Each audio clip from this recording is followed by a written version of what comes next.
Good afternoon, and thank you for joining us. This briefing is being streamed live on YouTube, and the audio is available on Wisconsin Eye. Before opening remarks and your questions, a reminder to maintain quality audio. Please keep your phones on mute until it's time to ask your question. If you are able to do so, please use *6 to mute and unmute your phone.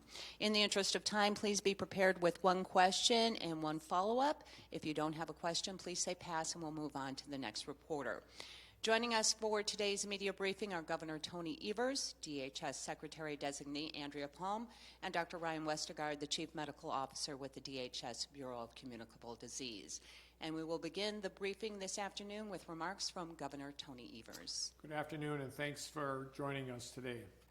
With great sadness, last night we confirmed the first 2 deaths in Wisconsin related to COVID-19. And by the time we woke up this morning, there had been a 3rd confirmed death. Unfortunately, this number is expected to rise, and things will get worse before they get better. Our hearts go out to the families and communities mourning these loved ones.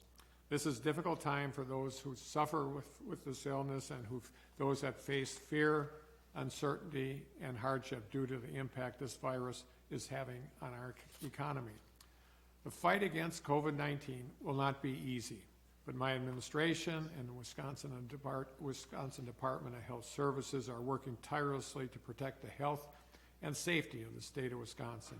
I want to recognize the hard work and courage of those caring for the patients with COVID-19 and all those on the front line in the fight against this outbreak.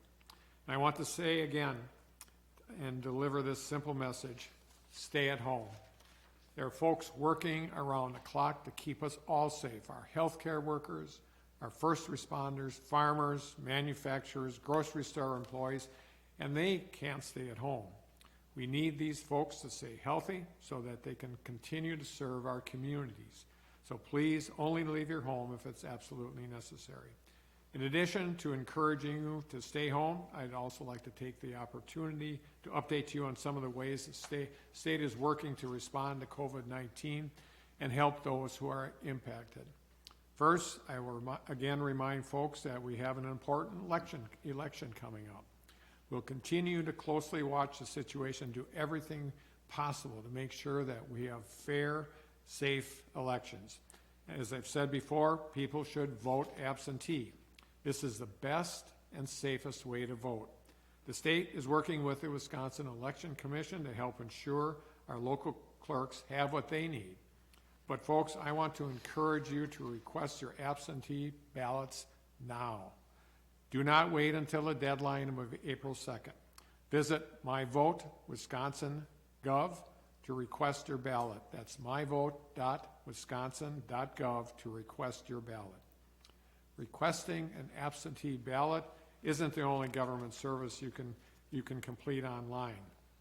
State agencies have taken a number of steps to make online services more available and accessible so that our workers and the public can remain safe.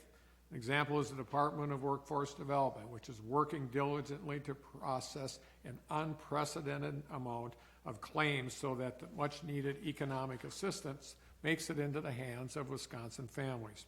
I encourage individuals who are out of work due to COVID-19 to visit dwd.wisconsin.gov and file their unemployment insurance claim online. Roughly 90% of the individuals are able to start and complete their claim online without the need to speak to a claims specialist over the phone, and you can avoid waits. The DMV, to minimize in-person visits to DMVs, driver's licenses and commercial driver's licenses that expire during this public health emergency will be automatically extended for 60 days. Late fees will be waived, and all vehicle-related transactions can be done online. Wisconsin Economic Development Corporation is leading a webinar on small business strategies to cope with COVID-19 and has released a brochure of some of the best practices to follow. We are also working with the federal government to unlock disaster assistance loans. State government is also working to support essential sectors of our emerging response. The Department of Children and Families is working with healthcare providers and workers in critical fields to find childcare and is developing a plan for on-site childcare that can be used by hospitals across the state based on a model that Epic Systems and UW Health have used. Additionally, DCF is continuing plans for group homes, residential care centers, and other shelter-like environments to maintain service. The Department of Agriculture, Trade, and Consumer Protection is focused on keeping food on Wisconsin shelves and supporting the industries we serve. Through regular communication with our agriculture partners, we hear farmers loud and clear, and we're working to ensure that the safety and stability of the state's food supply is maintained. We're also helping consumers protect themselves from price gouging, fraud, and scams during this clearly confusing time. The Department of Safety and Professional Services is working with state boards, the administration, and legislatures to take the actions necessary to maximize the available healthcare workforce. This includes advocating for rules suspensions, legislative changes, as well as prioritizing review of license applications for those healthcare professions. And the dedicated staff of the Wisconsin Department of Veterans Affairs is working hard to help ensure that veterans and others who live and work at our state veterans' homes are kept healthy and safe. The individuals who live at these homes are among those at the highest risk, and we are very appreciative of the work that healthcare personnel and others who work at these skilled nursing facilities for all they're doing. Over the last several days, I've been in contact with hundreds of workers, small business owners, manufacturers, locally elected officials, first responders, and members of our healthcare workforce. And what I've heard from them is that they are ready to stand up and help. The State Emergency Operations Center remains at a level 1 response in support of my office and the Department of Health Services. Staff from the Wisconsin Emergency Management are working alongside other state agencies, along with nonprofit organizations and the private sector, to address critical needs being reported by county and tribal governments across the state. Small example, the Red Cross is assisting DHS in planning operations as well as identifying volunteer manpower resources. And I'll remind folks again, if you're able to donate blood, please do so. We're coming up with a critical need in that area. And helping to support us all is the Wisconsin National Guard. Under the leadership of Major General Paul Knapp, the Adjutant General of the Wisconsin National Guard, our 10,000 soldiers and airmen from across the state are ready to serve by assisting state agencies with logistics and planning, specimen collection, providing a source of medical professionals, and more. Members of the National Guards are friends and neighbors here in Wisconsin, and they have once again answered the call to serve our communities and help keep us safe. Together we can make a difference. I urge you to stay home if you can, and especially if you're sick. Wash your hands frequently and thoroughly, and practice social distancing. These recommendations are vital for keeping our healthcare workers safe and helping to stop the spread of COVID-19. So thank you so much, and now I will turn it over to DHS Secretary Designee Andrea Palm. Andrea? Thank you, Governor, and thanks to all of you for joining us again today. First, I want to join the Governor in offering our deepest sympathies to the families of the patients who passed away. Our hearts go out to them and to the people suffering from this virus. This has been hard, and I'm sorry to say that we do expect the situation to worsen. We know from what we've seen in other states and other countries that COVID-19 will affect thousands of Wisconsinites. Most of these illnesses will be mild, but for others, including our most vulnerable, outcomes will be more severe. Sadly, these deaths won't be our only deaths. We will see more. We need to start preparing for that, and for the reality that this is going to be a very hard time for Wisconsinites. There are things we can do. We can protect our neighbors and our friends who are vulnerable and those who work in the healthcare system by staying home. This means people should not travel unnecessarily. We should each cancel all of our non-essential appointments. We can prepare for the increased need for our healthcare system, and we can come together to support each other through this pandemic. Please call your friends and family, check on them, talk through it, support each other. So here's where we stand today. There are 3,455 negative tests, and we now have 206 positive cases in the state of Wisconsin. As the governor said, we have updated our restrictions on mass gatherings of 10 or more people to avoid further spread of COVID-19. Let me take just a moment to be clear about what we mean by social distancing.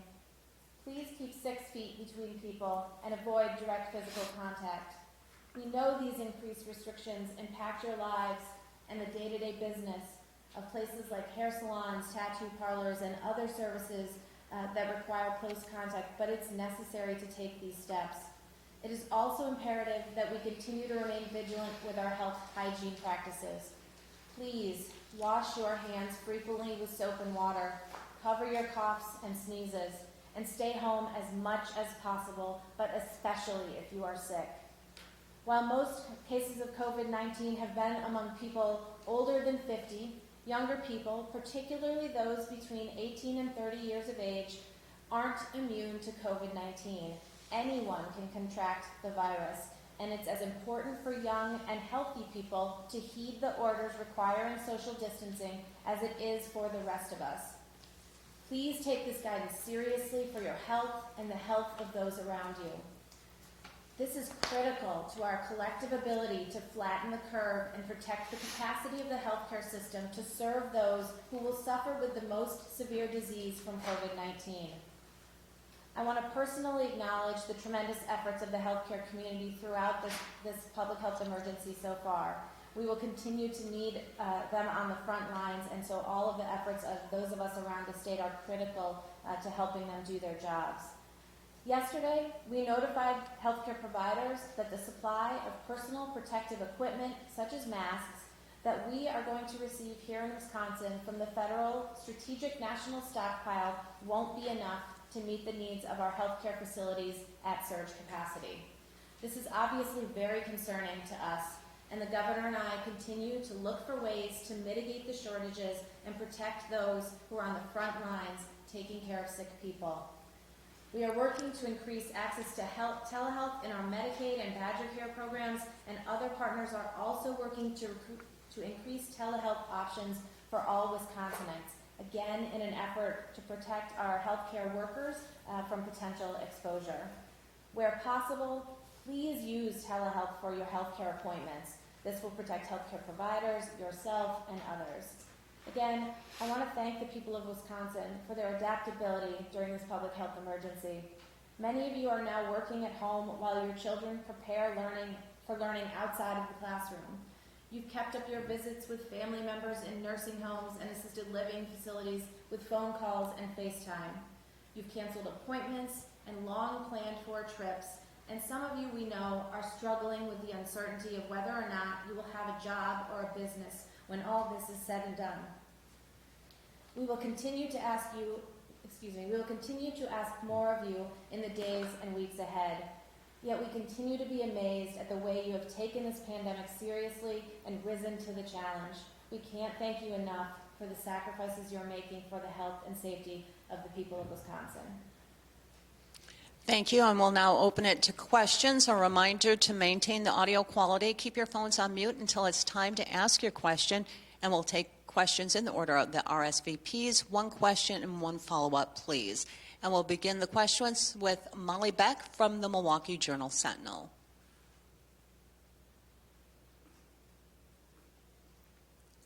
Molly? And a reminder, *6 to mute and unmute your phones. We'll move on then to Patrick Marley from the Milwaukee Journal-Sentinel.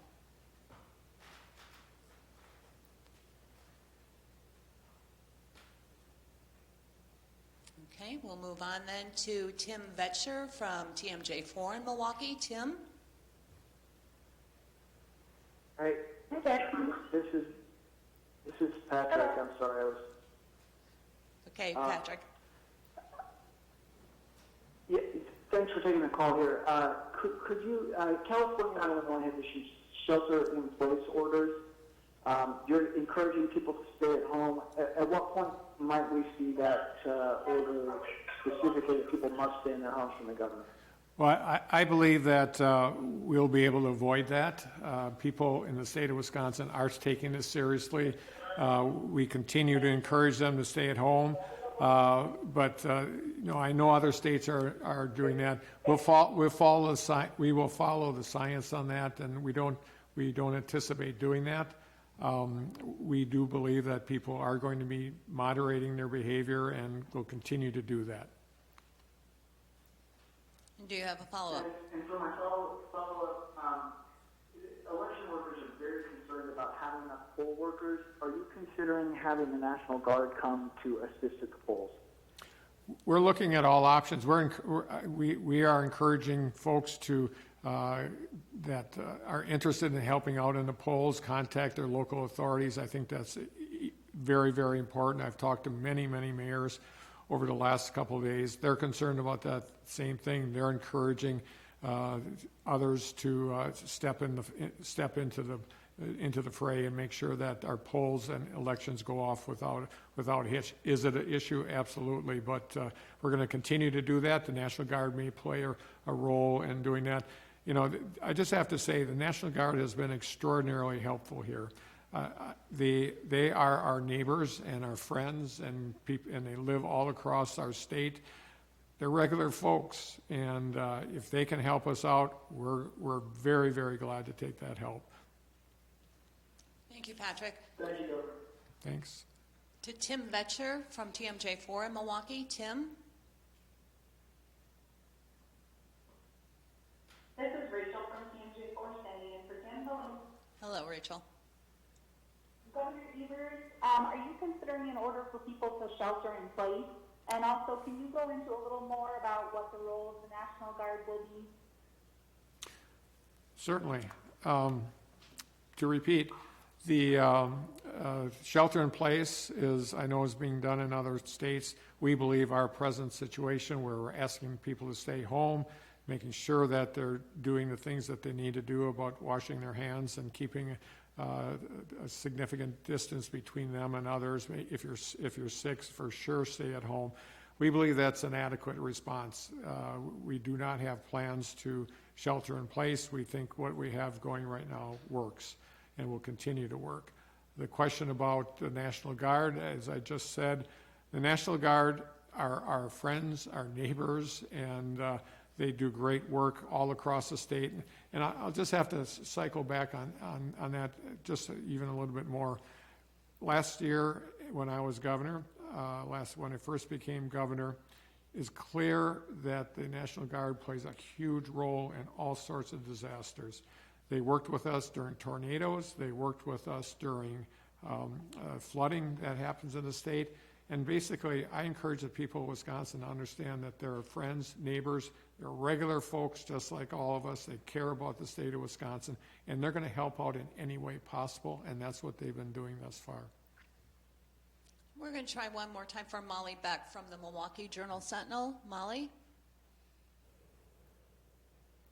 And a reminder, *6 to mute and unmute your phones. Okay, we'll move on then to Casey from Fox 6 in Milwaukee. Casey? Yes, hi. Thank you. Thank you for doing the call. Can you hear me? Yes, we can. Okay, thank you so much. Just a quick question. Wondering if you can quantify how many hospital beds do we currently have in the state, and how many will we need? So, Even if it's an estimate. yeah, so Casey, I want to differentiate between hospital beds and ICU beds. The inventory of hospital beds is larger than obviously the ICU beds. What I can tell you is that currently there are about 2,500 ICU beds in the state of Wisconsin, and obviously hospitals, as they are planning and preparing for this, they are looking to see how they could convert other beds in the hospitals to be used for this purpose. And those are very actively happening in every hospital across across the state. But if you're talking about normal course of business, there are currently 2,500 ICU beds in Wisconsin. And do you know how many we might potentially need?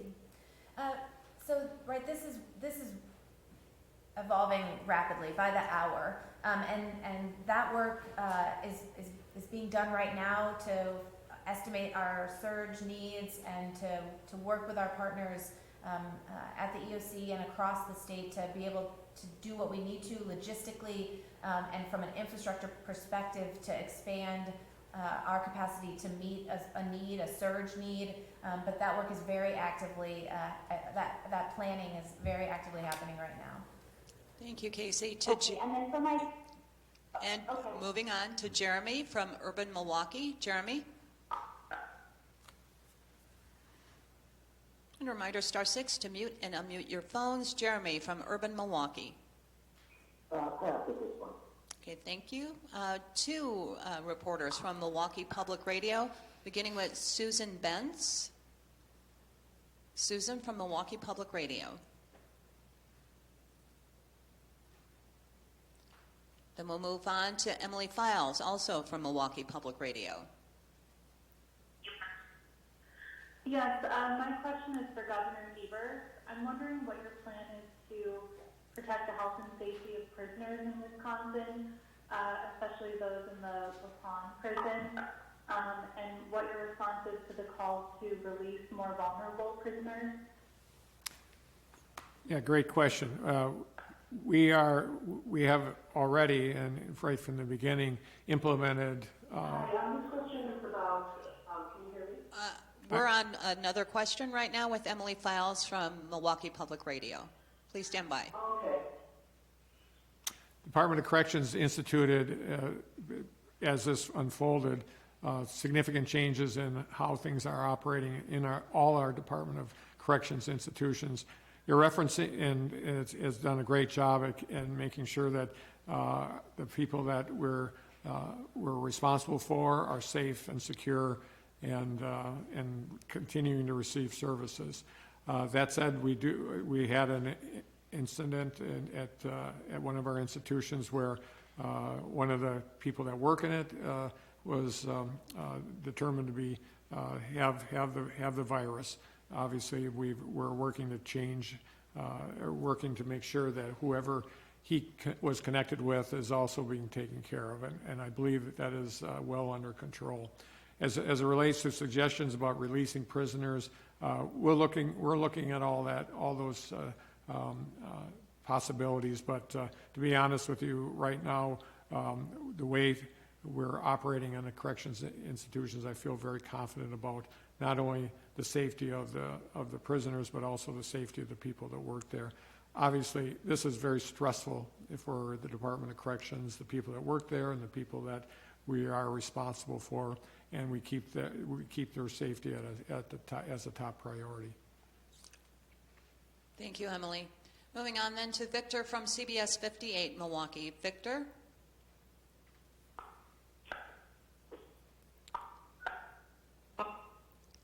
Good afternoon. One of the pieces pieces of equipment that's obviously in high demand right now is the personal protection equipment for hospitals and nursing homes and places like those.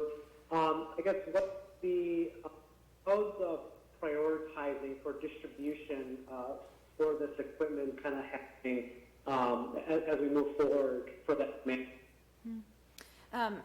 So I'll start, and then if Dr. Westergaard wants to fill in any details, I would certainly welcome that. As you mentioned, we have received a shipment from the CDC out of the Federal National Strategic Stockpile with plans to distribute that around the state. The prioritization process was done in consultation with a medical advisory committee of experts from around Wisconsin, and our focus is on, with this first shipment that we've gotten from the federal government, to make sure that communities, counties with community spread and with cases are high priority, as well as long-term care facilities, considering the vulnerability of the folks who live there. But as we receive more from the federal government, we will continue to make sure that our priorities are as tight and as reflective of the current situation as possible, and we'll continue to move pieces out as we receive them to communities across the state. Did you want to say more, Ryan? Yeah, I would add the main considerations there were about three. One, of course, was geographic considerations, and that there's communities where we know that there's community level transmission, where people who are on the front lines need to be protected from people who are potentially asymptomatic and not necessarily known. So we wanted to prioritize requests that came from facilities in those jurisdictions. The second, as you mentioned, was based on need in terms of vulnerability, the number of the patients and people who are being cared for that have medical vulnerabilities. And then third, we felt it was very important to prioritize first responders, who are really the key workforce in terms of transporting people who might need medical care from their home setting to the hospital setting. So those were some of our priorities when we made those determinations. Victor, do you have a follow-up? And yes, I did. One of the things brought up in the news conference with President Trump today was how some state governments are having to compete with the federal government in terms of bidding for equipment to respond to the outbreak. Has the state kind of encountered that, where they're bidding for some equipment, they're getting outbid by the federal government, and how is that being handled? This is Andrea. I'm not sure specifically what kind of equipment you mean, but right, this is globally, everybody's looking for the same kinds of things to fight this epidemic, whether it's reagents that we need to run our testing, whether it's personal protective equipment to keep folks from being infected, whether it's hospital equipment like ventilators. All of these things are things that are needed worldwide. And so we are all competing. States are competing, communities are competing, countries are competing, and the work that we are all doing to work with our partners in the private sector to expand manufacturing capacity where we can, to be creative about converting manufacturing lines, to do the kind of work that is necessary to help mitigate some of these shortages, are places where we are working hard through our statewide response to use those relationships and connections to businesses across Wisconsin to work together to try to solve some of these problems. But there's a shortage of a number of things, and it is a global problem. Thank you, Victor. To Andy from WISN in Milwaukee. Andy? Hi, it's actually Matt Smith from WISN. Governor and Secretary, thank you. Hey, if you could expand just a little bit on the restrictions you talked about and the updates. At this point, in your mind, should every hair salon and tattoo parlor, for example, be closed? And are you guys comfortable with people still physically walking into restaurants for takeout? We saw some action in Fond du Lac County on those fronts today. Mm-hmm. So I can say a few things broadly, and then if others want to chime in, I would welcome that. So this order, the order that I signed a bit ago, provides some additional clarity. We were getting, understandably, a number of questions about how this applied to specific businesses, and you mentioned hair salons as one, and that was certainly a place where we were getting questions. And so this new order does restrict hair salons. If like restaurants, where you can pick up at the counter with appropriate social distancing a bottle of shampoo that you need, that would be allowable. But the social distance piece of that is what's critical to whether you remain open. Doing actual haircuts and that close proximity over a period of time is something we say should not be happening anymore. So this order was designed to give some additional clarity in the areas where we were receiving the most questions, and we wanted to get that out for people's use, again, to just really clarify where we are. And a follow-up to WISN? Yeah, real quick. Thank you for that. Governor, in your news release last night announcing the death, you also mentioned what was called a shortage of ingredients needed to run tests. Curious the severity of that problem and where that stands today.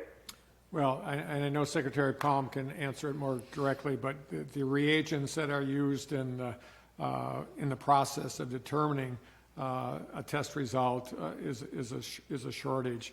It wasn't in a shortage area, and I know Secretary Palm and my administration have been working with several companies here in Wisconsin to help alleviate that. And I'll ask, she can respond directly to that. But I just have to say one thing about our ability to access either protective equipment or chemicals such as reagents that go into the process of testing. I believe it was a step forward for the federal administration essentially to pass this off to regional emergency management folks. As a governor, I've been frustrated with the idea that somehow the conversations are happening via press conferences here, press conferences in Washington, D.C. Now we have actual people that are on our side, that are in the federal government, that are helping us solve this problem. And so I think there's a step forward, and I had a conversation with the emergency management people, regional people today, and I know others in my administration have. And I think it is better suited result for us to get these materials. But Andrea, I don't know if you have specific information about reagents that you want to address. Yeah, so on the reagent front, it is a particular kind of reagent that is used it's an extraction reagent, they call it, and it has been a shortage issue not only here but in other states and around the globe. And I think the thing to remember and understand is that different platforms, different kinds of tests can use different kinds of reagents, and so they come in and out of shortage based on their use in these different kinds of systems, different kinds of platforms. And so we do have shortages pending here. Everybody is struggling with them, and as the governor said, we are working very hard with a number of our private partners here in Wisconsin to mitigate those shortages and allow us to expand our testing capacity so that we're able to do everything we need to do on the testing front as it relates to this outbreak. Did you want to? Yeah, I'd say there's maybe two specific things that we're doing to mitigate the potential shortages. One is that the number of labs that are doing testing right now are continually taking inventory and also collaboratively sharing information about about their capacity. So if one lab is running short of a particular reagent, they can communicate with partners and share, and that is actually happening, and we're encouraged by that. The second is to diversify the different technology platforms that are being used for the test that aren't all dependent on the same reagent. There are several that our laboratories can use, so they want to make sure that they have multiple channels open so that if there is a national shortage of one reagent for one type of platform, they can switch to another one. So our most recent meetings with them, we are in good shape for at least the next week, but they're always looking down the road to see what are potential shortages and coming and trying to be ahead of that. So it's a concern that there could be looming shortages. Right now, the capacity of the laboratory that we discussed last week seems to still be going okay, at least for the better part of next week. Thank you. And moving on to David. Thank you. David Wahlberg from the Wisconsin State Journal. David?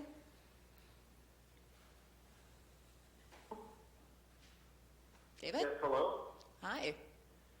Yeah, hi. Secretary Palm, thank you for doing the call. You mentioned that the Wisconsin share of the stockpile is relatively limited, and as you know, we're hearing from hospitals and workers that there may be shortages of masks and gowns and face shields and gloves and so forth. Other than telehealth, which you mentioned, and reaching out to manufacturers to try to make more things, what is DHS doing to try to increase the supply, and what can you do? It's a great question.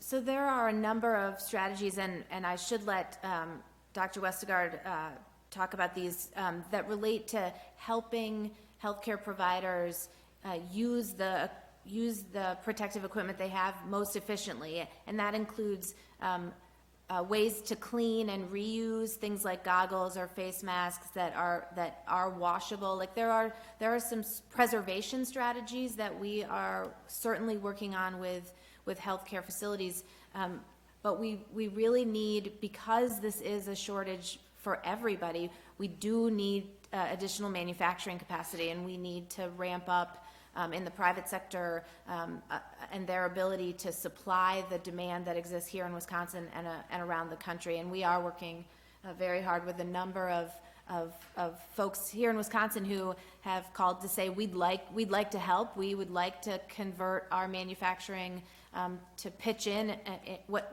on hand sanitizers, on protective equipment, on a variety of things. And so our statewide response is very actively pursuing all of those opportunities, and as they come online, we will certainly want everybody to know how our partners in the private sector have really stepped up to help us in this effort. But if Dr. Westergaard wants to say something about the guidance we've done Sure. Yeah. We've shared some best practices for conservation or contingency strategies for personal protective equipment that has really been agreed upon at the national, international level for not what we would consider usual best standard practice of care, but acceptable care in contingency situations. And examples of these are, I think for face masks, probably the most commonly, the standard being wear one mask with one patient encounter in the hospital, for example, throw it away before you go to another one. So reuse or prolonged use of a face mask, provided that it's not contaminated and no one touches it, is an acceptable strategy, even if it's not our normal strategy. So there's been some consensus around things that can still protect patients, even though they're not what we consider the usual standard.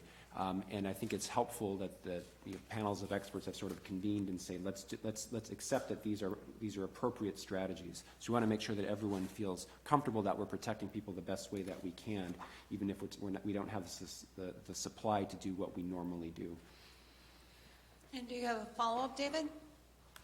Quick follow-up. You mentioned 2,500 ICU beds statewide. Do you have a ventilator count statewide yet? I do. We have 620 vents in the state. There are some in the Strategic National Stockpile, and we do expect that we will be able to access our share of those. So we do anticipate some coming from the Federal Strategic National Stockpile, and also I do know that hospitals and partners, and we are working to look for any place we might be able to purchase additional ones, just to make sure. Thank you, David. Now to Mitchell Schmidt, also with the Wisconsin State Journal. Mitchell? Yeah, thank you very much for the call today. I was just curious, the governor had mentioned earlier this week hospital legislation in response to COVID-19, and obviously it was mentioned that there's been ongoing discussion with leaders in Assembly and Senate. I'm just curious, at this point, does that still seem like you will be pursuing legislative action, or does it appear that at this point the actions as a result of the public health declaration have been sufficient at this time? No, we believe that legislation will be necessary. We have ongoing conversations with the important legislative offices. So we believe that sometime in the near future we will be seeking legislation. And a follow-up, Mitchell? Any idea if that would be, I mean, when you say kind of in the near future, like next week, or is that something that hard to say? It's hard to say, but I would say it will not be next week. Thank you. Thank you. To Robert from Madison 365. Robert? And a reminder to press *6 to mute and unmute your phones. Robert from Madison 365.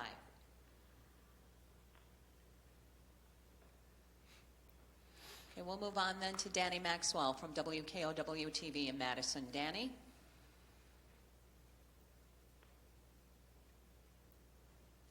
Danny from WKOW?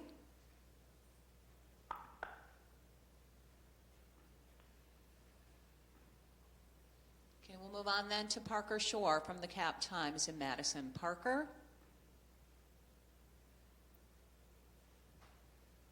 Yeah, do you know the figures for the number of healthcare personnel that have tested positive for coronavirus and the number that are currently quarantined? So, no.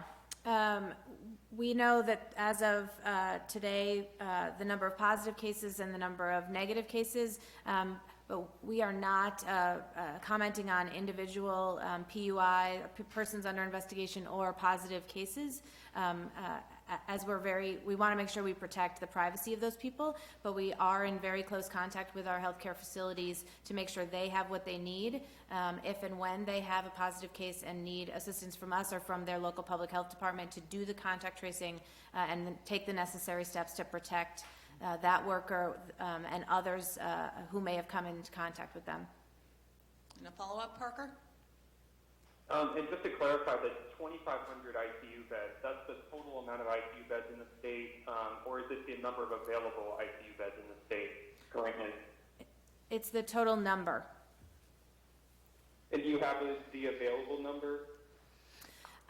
I don't off the top of my head, right? It changes day to day, and that is something that we are able to see in real time, and so and it's part of how you think about planning for a surge.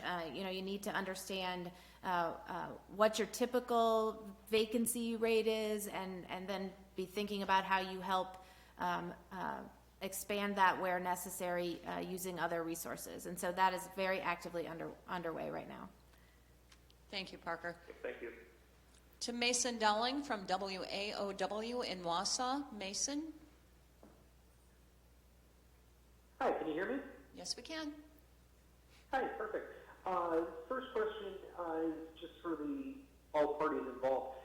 With the now 3 deaths due to the coronavirus, were all 3 of those people older with pre-existing health conditions, or are they meeting the identity of kind of the most susceptible victim that we've been seeing? So what we said yesterday about the 2 deaths yesterday, one was a gentleman in his 90s, one was a gentleman in his 60s, and the third case, which we confirmed today, is a gentleman in his 50s. Okay, and then quick follow-up, and this one is more for the governor than anything, and I understand, sir, it's not exactly your purview, but today it was announced that the federal tax day would be pushed back till July. Is the state tax deadline planning to be pushed back as well? Also, I can tell you is that the Department of Revenue is looking at all taxes that we receive in the state and looking at what alternatives are possible. So we'll keep people informed on that. Obviously, it's coming close to that time, but our Department of Revenue is looking at all our alternatives on that. Thank you. Thank you, Mason. To Ben Meyer from Rhinelander. Ben? Hi there, Ben Meyer at WFPR, Public Radio in Rhinelander. Probably for Secretary-Designee Palm or the governor. I think we've all gotten used to seeing the excellent map that DHS has with the red dots and the various counties across the state. None of those counties are here in the Northwoods where I am. Should people in the Northwoods and in this northern part of the state expect at some point to see a red dot in every single county in our area?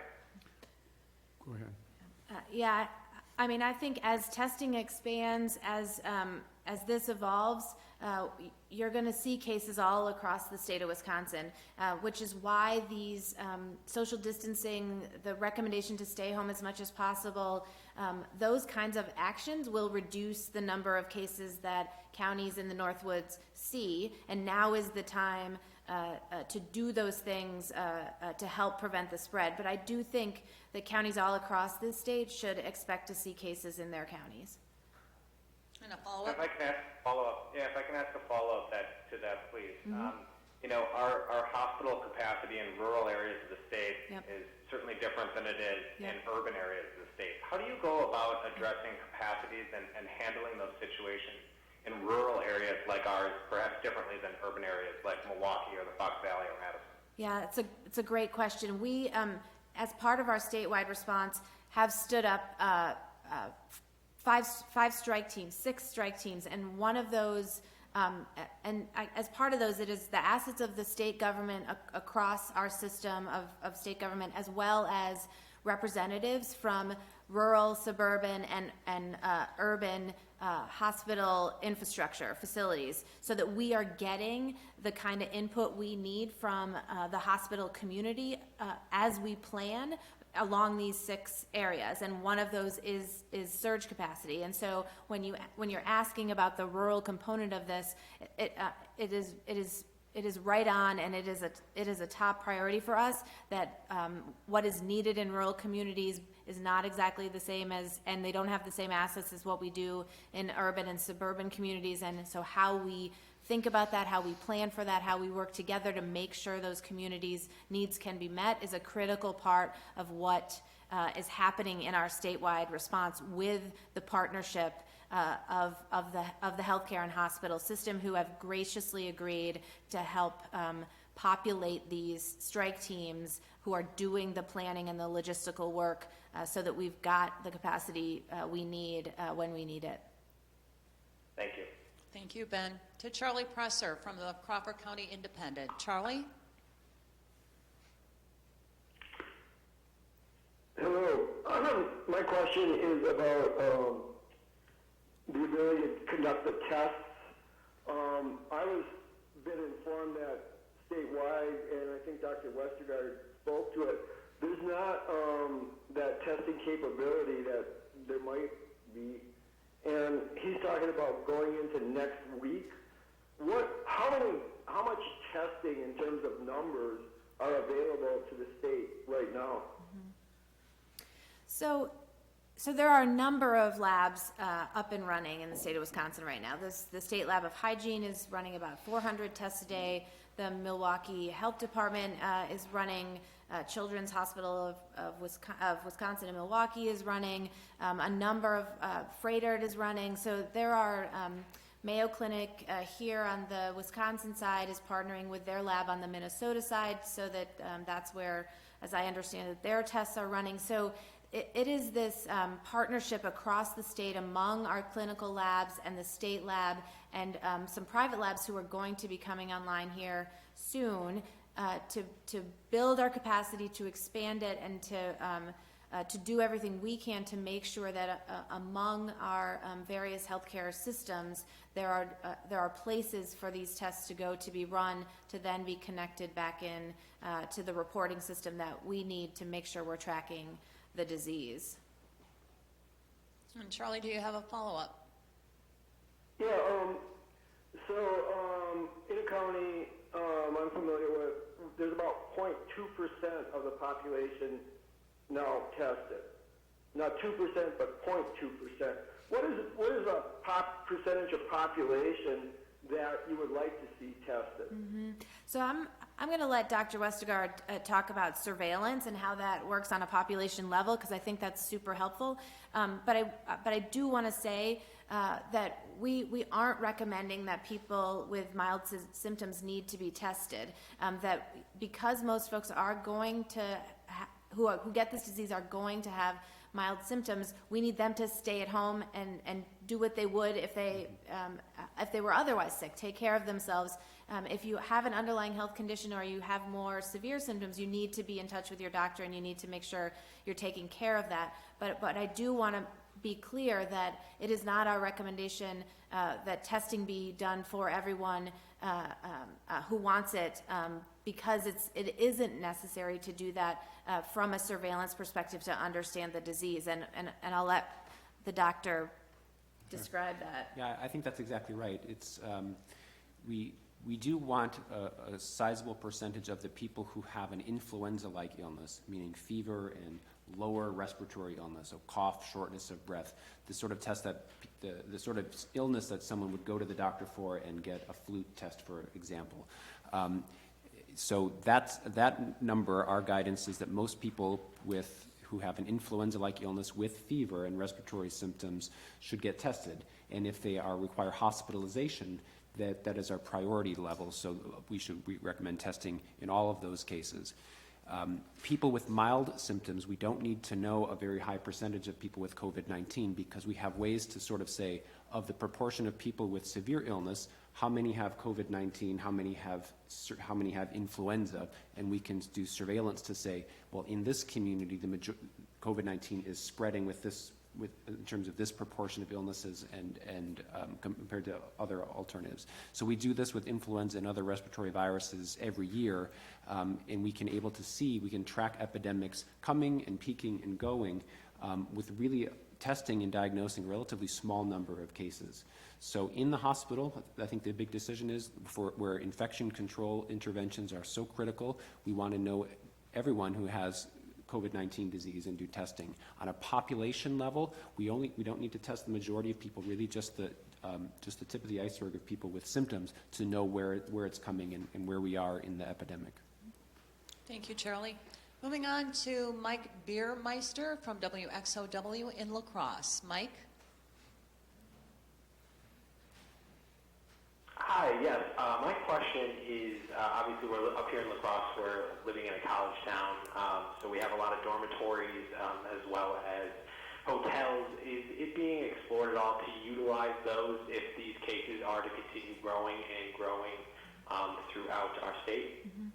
So, as I mentioned, part of our planning from a statewide perspective is around the logistics for those kinds of potentialities. So if you need additional isolation space, say you've got a family, one person is symptomatic and their test is pending, where can they go so that they're not potentially infecting the rest of the members of the family? And so all of that planning around potential additional isolation capacity as well as the surge capacity that we may need in the hospital and healthcare space is absolutely underway, and all of those options are on the table, whether it's dorms or hotels or other facilities that are within state government's control as our property, et cetera. So our friends at the National Guard and WEM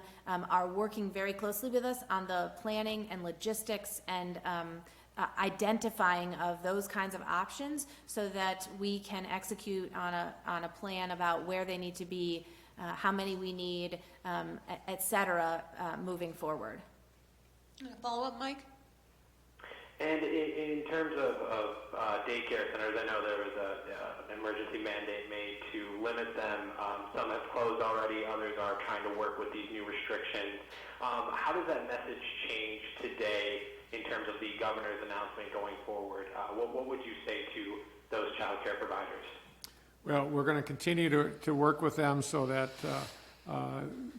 well, here's the bottom line. For the state of Wisconsin, we need to make sure that our healthcare workers are taken care of, and that means that their children are taken care of if they need that kind of assistance. And so that was the basis of the executive order, and it is the focus. We have to. This is a healthcare issue. This is a healthcare problem that we have to solve, and it's going to be solved not just for the three of us sitting here, but it's going to be solved by, frankly, the people that are doing the work. So we are, to make a long story short, we're trying to make those access to child care for the healthcare workers possible. We're obviously also working with others to make sure that there are possible alternate facilities found, and I know that for other kids that need to have their needs taken care of, and we're having some success of that across the state. Our Department of Children and Families and others that are connected with that organization, that department, are actively seeking and working to have childcare industry stay in business, but most importantly, serve our healthcare workers. Thank you, Mike. All right, thank you. To Addie Bink from WFRB in Green Bay. Addie? Hi, can you hear me? Yes, we can. Great. I was just wondering if you could tell us how many patients have recovered from the coronavirus. So I think I'm going to let Dr. Westergaard talk about that, because that's a more of a scientific question. Sure. We expect that most, a very high percentage of people will recover. About 80 to 90% of people who get the novel coronavirus disease have mild symptoms that don't require hospitalization, and it resolves. People fully improve without any treatment. So it's really the 10% who require hospitalization in places around the world where we're starting to see about 1% have died overall.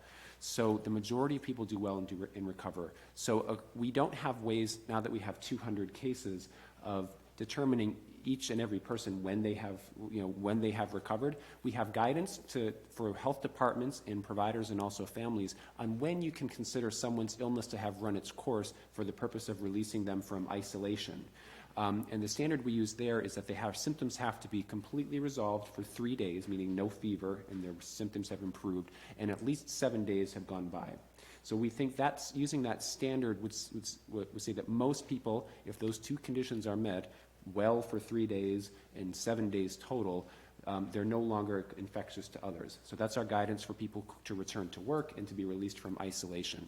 So the answer to the question is hopefully 99% of people who develop this disease will fall in that category and will recover after a week. We're really focusing on preserving our healthcare resources so that the few that are very critically ill, we can use all the resources we can to keep the number of people who die as low as possible. Yeah. Natty, do you have a follow-up? No, that's perfect. Thank you. Thank you. To Brian from WLUK in Green Bay. Brian? We'll pass. Thank you. All right, thank you. Rob Sussman from WTAQ Radio in Green Bay. Rob? Hi, thanks for taking my question. This is for the governor. Governor, this morning, the mayors of Green Bay, Appleton, and Neenah called on the state to delay the April 7th election. Specifically, Green Bay Mayor Eric Genrich had said that conducting this election in the typical way will be a logistical train wreck and a public health travesty, given the current restrictions on gathering. How can the April 7th election be held in person, given the current state of the pandemic, and as you said, it is only expected to get worse over the next 2 weeks? And I've talked to most of those mayors that you mentioned. First of all, my ability to move that date is non-existent. I don't have that authority. But I have to put it in perspective here. This is not just a primary election. Most importantly, it is a general election at which state officials, state Supreme Court, whereas municipal officials at the county and local level, school board members are elected. All those positions are important in order for us to solve this problem. We can't afford to have any of those positions vacant for any period of time. If we move the date, that's exactly what would happen.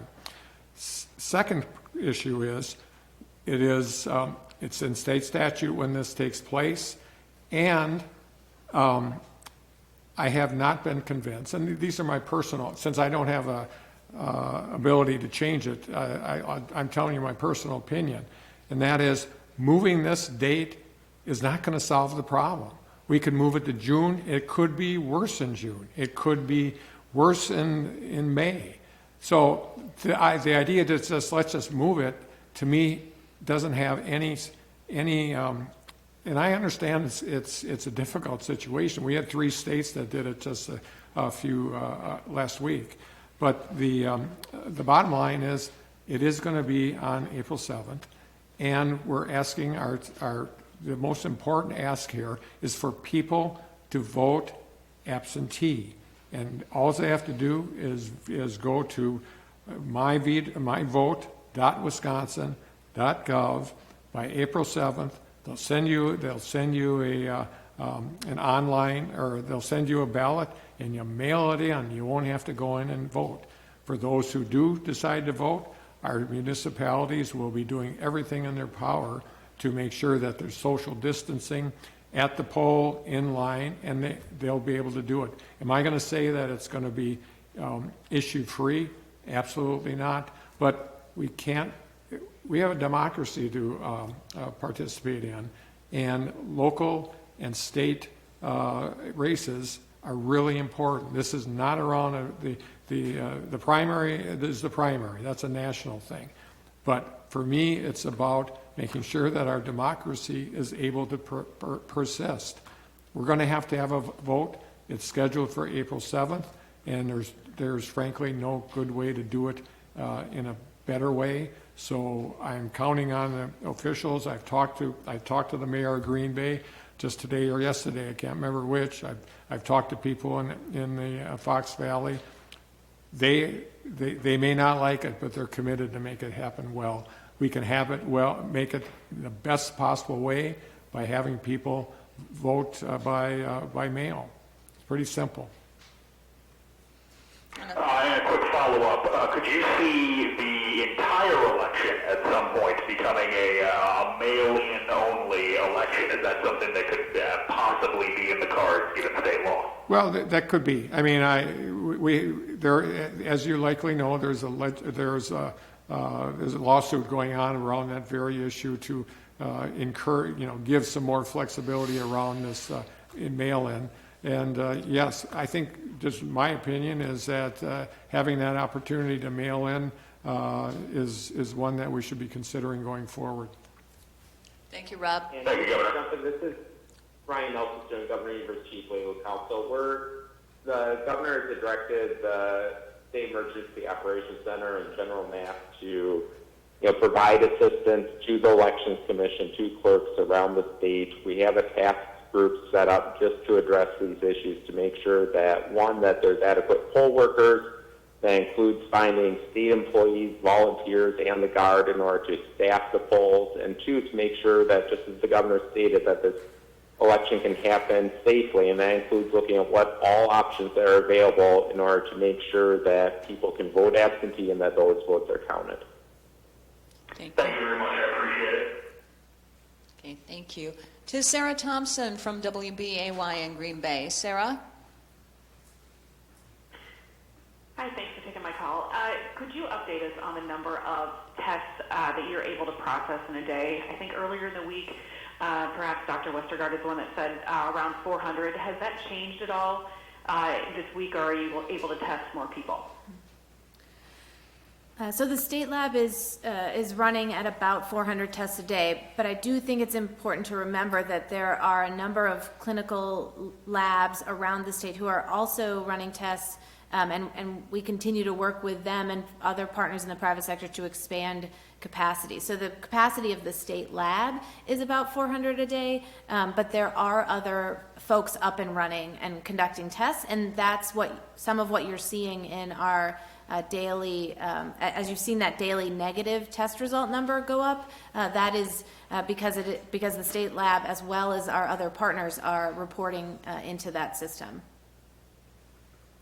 And then as a follow-up, could you just clarify the rules or the changes today for the hair salons and nail salons of what people can do if it's just use common sense, or if they absolutely cannot go into, for instance, get a haircut? Ryan, are you? This is Ryan. Yeah, this is Ryan Nelson, the Governor's Chief Legal Counsel. So there'll be an announcement issued very shortly clarifying this. Specifically, what that order will be clarifying is that those types of personal care businesses, such as hair salons, nail salons, and tattoo parlors, will not be able to be open, period. And when would that go into effect? That would go, one second, we'll provide that information shortly. We can send that to you, Sarah. Thank you. Now to Katie Anderson, also from WBAY. Katie?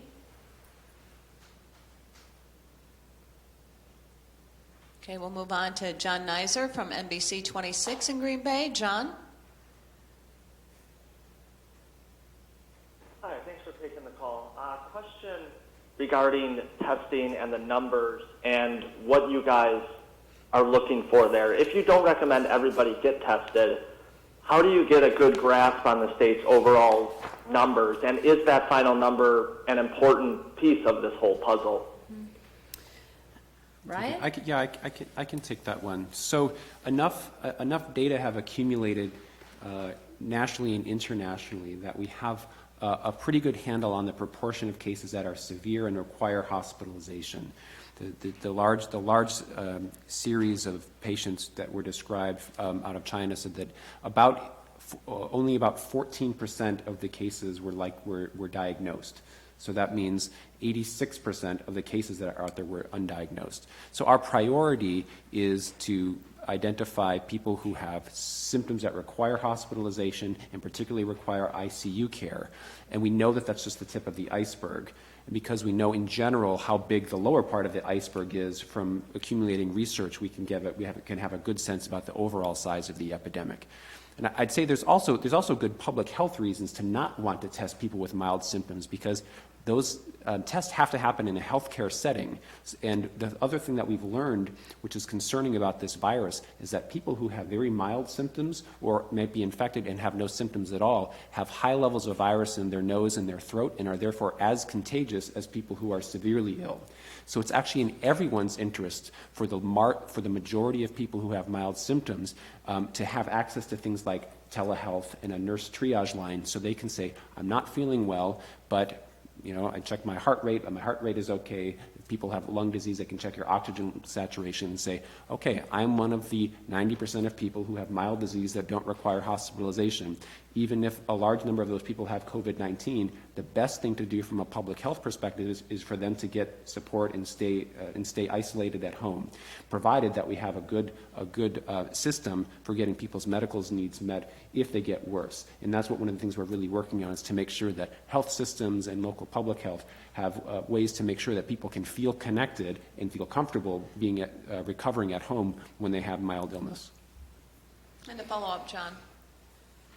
Yeah. Do you guys have any predictions at this point as to what percentage of people in Wisconsin might get coronavirus at some time? Yeah, we certainly don't have we don't have a good way to predict, and it's determined by so many things that I would emphasize that we have control over, that it's almost not helpful to predict. I think the number of people who get infected this year is going to be directly proportional to how well we do the two main pieces of infection control, which is on the individual level, everyone staying separated physically and having good hand hygiene and respiratory etiquette, and then also complying with these whole community level things about limiting social gatherings. So if we implement those things very well, the total number of people infected could be relatively low. Modeling that's done sort of internationally says that if we don't do any of those things, the majority of the population, 70%, could become infected with the virus. So under normal circumstances, this virus is contagious enough that most people could get it. But what our message is that we have control over that percentage, and doing the things that we're recommending well by all people is going to keep it as low as possible. Thank you, John. To Maddie Heim from USA Today Network. Maddie? Maddie Heim? Okay, moving on to Jessica Van Egren from up north. Jessica? Hi. Hi, thanks for taking my call. I've seen in a couple of different places that like sewing shops and other people are wanting to make masks for nurses and other healthcare professionals. Is this advisable? And if so, is there going to be some sort of standard, pattern that is sent out to make sure that staff does remain safe? That's my question. So we have heard from at least one Wisconsin manufacturer who has expressed an interest in doing exactly what you're talking about. We are in active conversations with them about whether and how that could be done. But again, all options are on the table as we look, like states across this country, to address some of the critical shortages that we need to in the area of protective equipment. Okay. But as far as like individual people that are at their homes and want to make masks, I guess, is that advisable? Oh. So it's, we're sadly in a public health crisis, so there's room for innovation. I would say we like to do things with data just to know that reusable or cloth masks are actually as effective. We frankly don't know that. And there's some concern that wearing reusable masks, if people wear them for a long time and breathe on them, people might touch their face and contaminate their hands, and it might undermine some of our hand hygiene messages. So we don't know. It's all about the implementation of it, and we really need good science. But I think we're in a situation where we need to explore all those possibilities. But as of right now, I don't think we're moving in that direction. But we're encouraging, all ideas are on the table. Thank you, Jessica. To Andy Moore from PBS Wisconsin. Andy?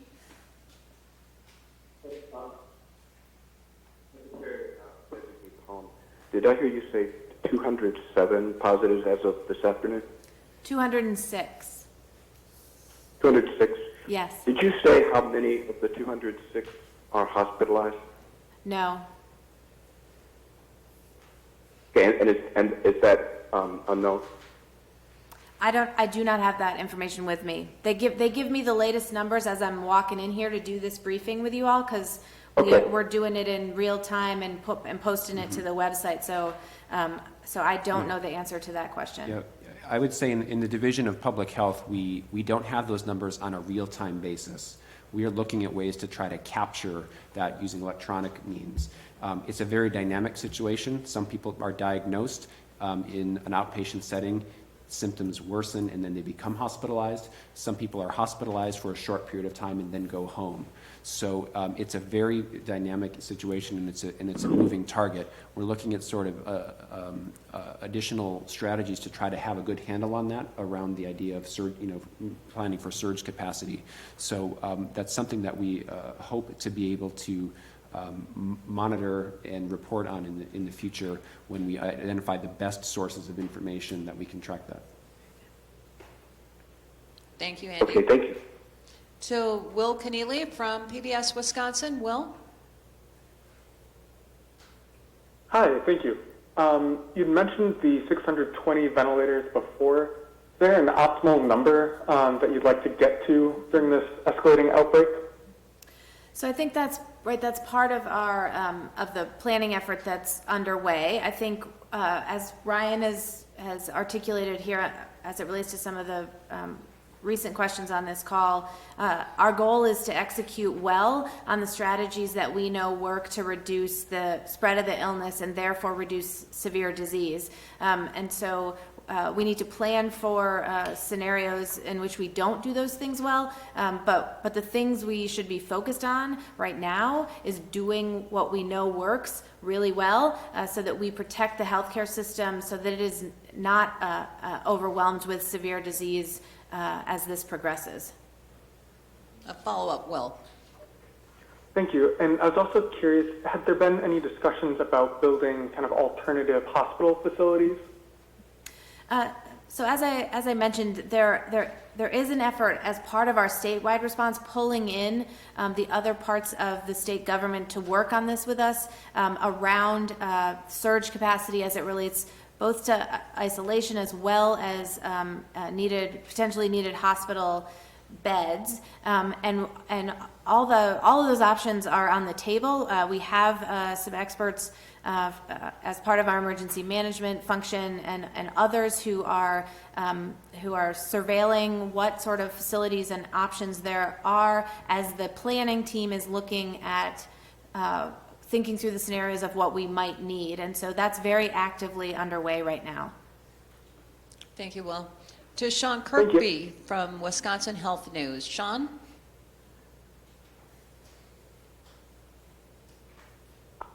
Hi. I was wondering, could you guys talk a little bit about or quantify how many supplies are coming from the national stockpile that were received yesterday? So I do have those numbers, Sean. So this shipment that we are getting from the Federal Strategic National Stockpile includes 54,709 N95 respirators. It includes 130,326 surgical masks. It includes 24,816 face shields. It includes 20,233 surgical gowns, 104 coveralls, and 72,044 pairs of gloves. In terms of Medicaid, you had mentioned telehealth being something you guys are pursuing. Are you guys looking at other changes, including, I know a few states have done emergency waivers?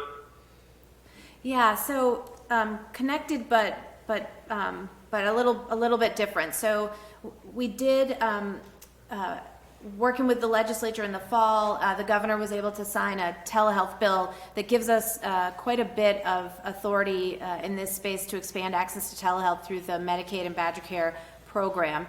We have moved to start to implement pieces of that, including the ability to receive telehealth services in your home. In the very near future, in the next couple of days, we will be doing some more work specifically related to access to behavioral health through telehealth services, and continue to look at all of our flexibilities, either that were granted through the President's National Declaration of Emergency and through the legislation.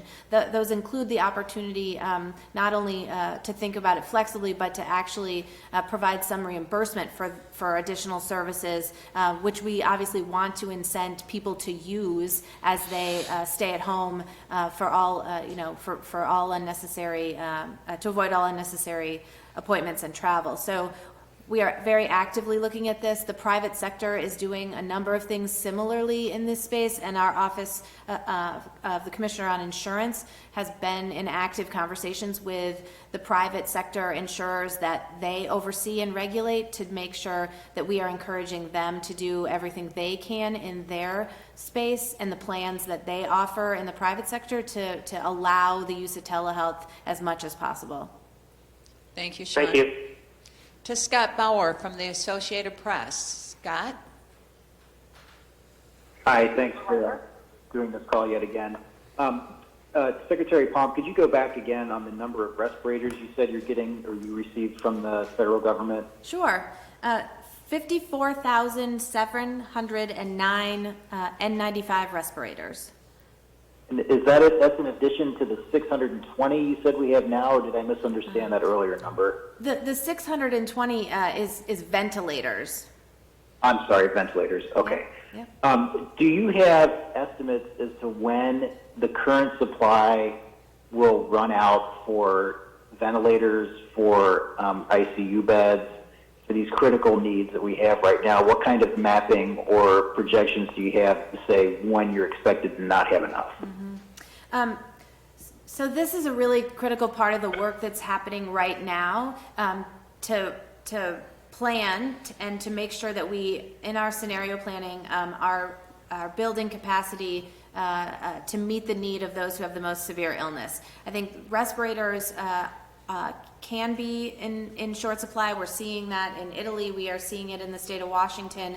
And so, as Dr. Westergaard has said, the things that are really critical now are to do the kinds of activities that reduce the spread of this disease and therefore reduce the number of people who are going to have severe disease so they don't need an ICU bed and a ventilator. That is our collective responsibility to do that now so that we don't put our healthcare system in a situation where we run out of ICU beds and or ventilators. That's a critical thing that we as Wisconsinites need to do together. And right, that's stay home as much as possible. That's the hygiene stuff. That's eliminate unnecessary travel. That's all of those things that we have been talking about and the sacrifices that everyone has already been making. We need to be super vigilant about that and really double down on that stuff right now, so that all the plans we're making for surge capacity and to help our healthcare system as they are seeing more people with severe illness, that we maintain capacity beyond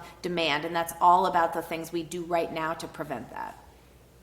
Thank So you. there's no way to estimate when that might happen. Yeah, I mean, right, we're seeing an increase in cases every day, and so I think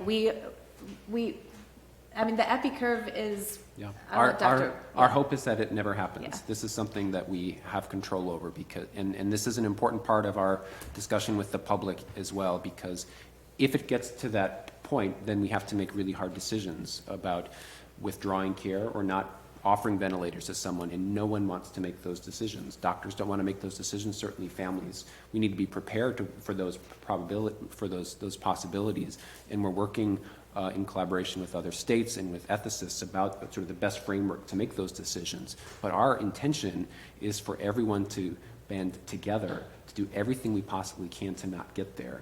And because that's really what's at stake. That's when all of our individual level messages about social distancing and hand hygiene and all of our community level interventions about avoiding gathering are directly related to that.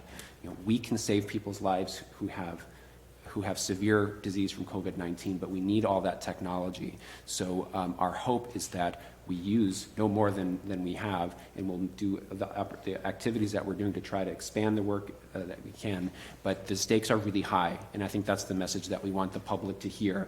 All the things that we're talking about to limit the size of the epidemic are to save people's lives and prevent people from dying because we don't have enough resources. Thank you, Scott.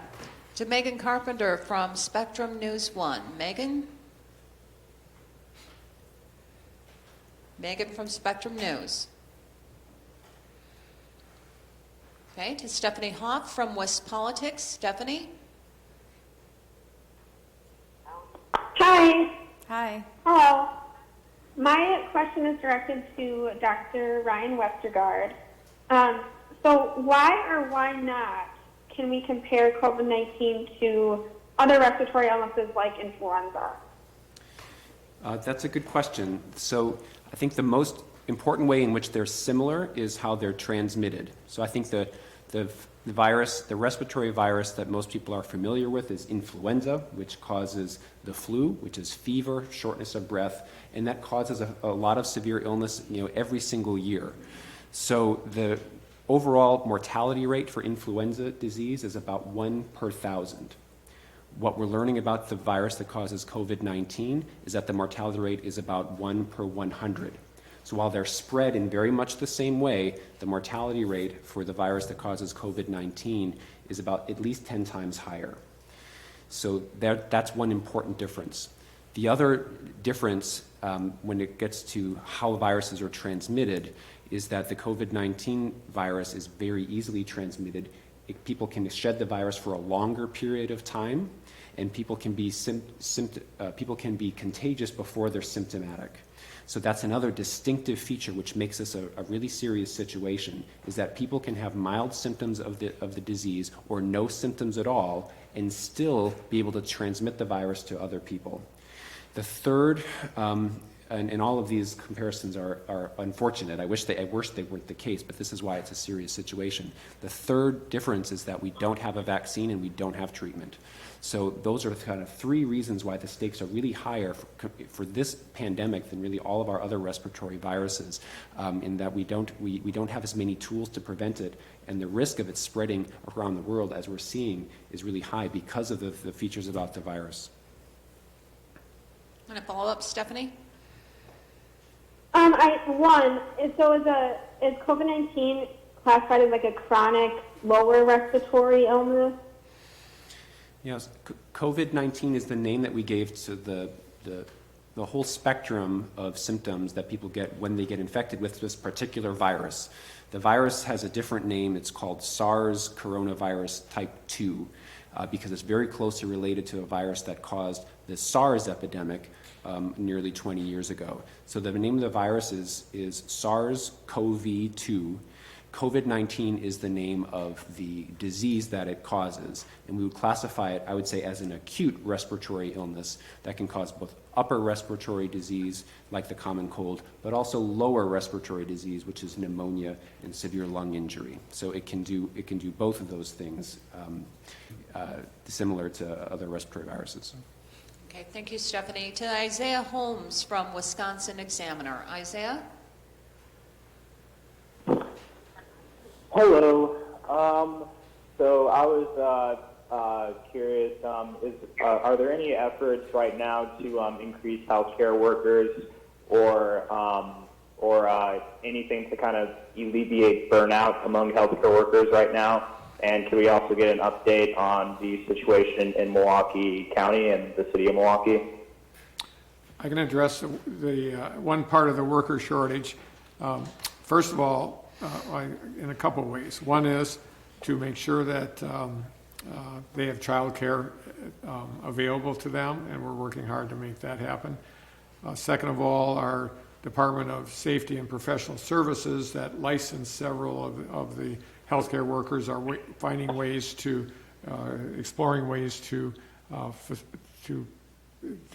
not short circuit, we're not dumbing down the professions, but we're finding ways to short circuit and the time it takes to become licensed, the internal organizations there. And we're doing a good job of that. So we're dealing with it from the people wanting to get into the profession, but we're also dealing with it as it relates to making sure that healthcare workers have child care opportunities. There was another angle of that I missed, so. Go ahead. Yeah, thank you. Yeah, okay. All right. To Matt Piper from the Sheboygan Press. Matt?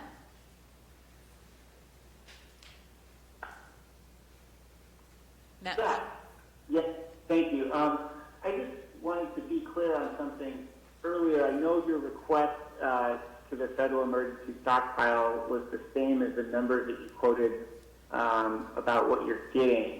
So they responded to your request by saying, yeah, sure, we can do that. And were those numbers based on just sort of your state's share of that?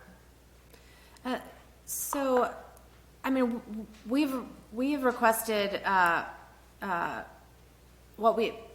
we've requested as much as we can get our hands on, I think, is probably the thing to say about that. So the federal strategic national stockpile contains what it contains, and when you have situations like this, they make a calculation based on population to distribute to every state in the union. And so this first shipment that we got is the start of a preliminary calculation from them based on what our share of what is in the federal strategic national stockpile would be. So we do expect additional releases from them as this moves forward. We will continue to ask for more, but there is what there is in the federal stockpile. We will get our share of that. We will press particularly when and if we need to escalate that harder for more than our fair share, and continue to work with private sector partners and others to find other ways to try to meet these needs. And a follow-up, Matt? Thank you for that clarification. That was helpful. Also, I believe you mentioned that there were ventilators in the stockpile, and that you were hopeful that you would get your state share of that as well. What is Wisconsin's share of the available ventilators? Is that known, even if it's roughly? I don't know that off the top of my head, but we can get back to you. We will follow up on that for you, Matt. And our final question this afternoon comes from Austin Montgomery from the Beloit Daily News. Austin?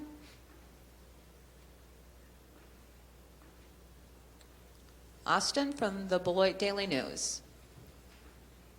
Hi, can you hear me? This is Megan Carpenter. If Austin is not there, I am on the call. Well, go ahead then, Megan.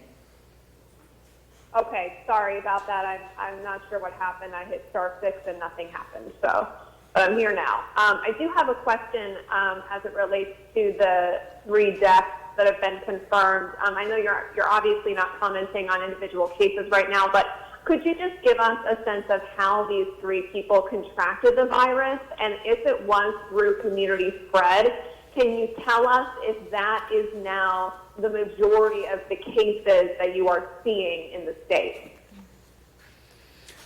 I would say that in the state, as in nationally, the majority of cases, when we hear about the case and we do the initial investigation, whereas our first dozen cases, it was clear there was a travel-related risk factor or a contact-related risk factor. I would say for our first 10 or so cases, that was obvious in most cases. I would say the majority of cases that we're saying now, those connections are not obvious. We can't say definitively, of course, because there's a process of investigating and doing contact tracing and finding out whether there may have been a known case. So we don't have that. We can't summarize that information with precision.